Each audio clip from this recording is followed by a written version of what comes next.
శ్రీమాత్రే నమః. భక్త మహాశయుల విజ్ఞప్తి.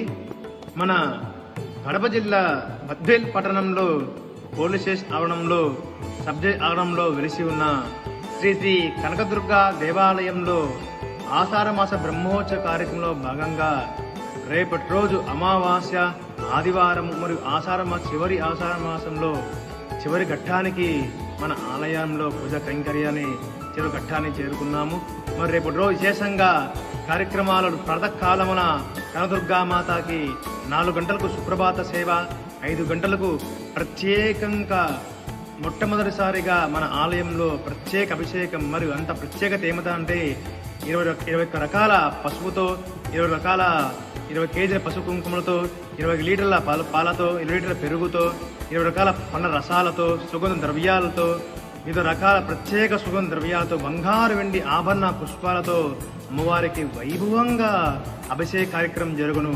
తదుపరి దుర్గా సమేత మల్లేశ్వర స్వామి వారికి మహన్యాసపు రుద్రాభిషేకం, తదుపరి చండీ హోమ కార్యక్రమాలు, పల్లకి సేవ మరియు కుంభాభిషేకాలు వైభవంగా జరుగును. కావున భక్తమాసులందరూ మన ఆలయానికి విచ్చేసి ఈ యొక్క కైంకర్యాన్ని కార్యక్రమంలో పాల్గొని అమ్మ అనుగ్రహం పొందాలని కోరుచున్న ముఖ్య గమనిక. ఈ అమావాస్య రోజు 29 రోజులు మన ఆలయానికి రాకపోయినా పర్వాలేదు, కానీ అమావాస్య రోజు వచ్చి అమ్మ దర్శనం చేసుకుంటే నిరంతర చేసిన పుణ్యమంతా ఆ అమావాస్య రోజు మనం పూజ చేస్తే అంతటి పుణ్యమంతా ఒక్క రోజుని మనం దక్కుతుంది. అంతటి పవిత్రమైన అమావాస్య తిథి రోజు మన ఆలయంలో ప్రత్యేక కైంకర్యాలు, గురుత్సవాలు, కుంభాభిషేకాలు, వైభవంగా అభిషేకాలు, కన్నుల విందుగా మరియు సాయంకాల సమయంలో కుంకుమార్చన కార్యక్రమం కూడా వైభవంగా జరుగును.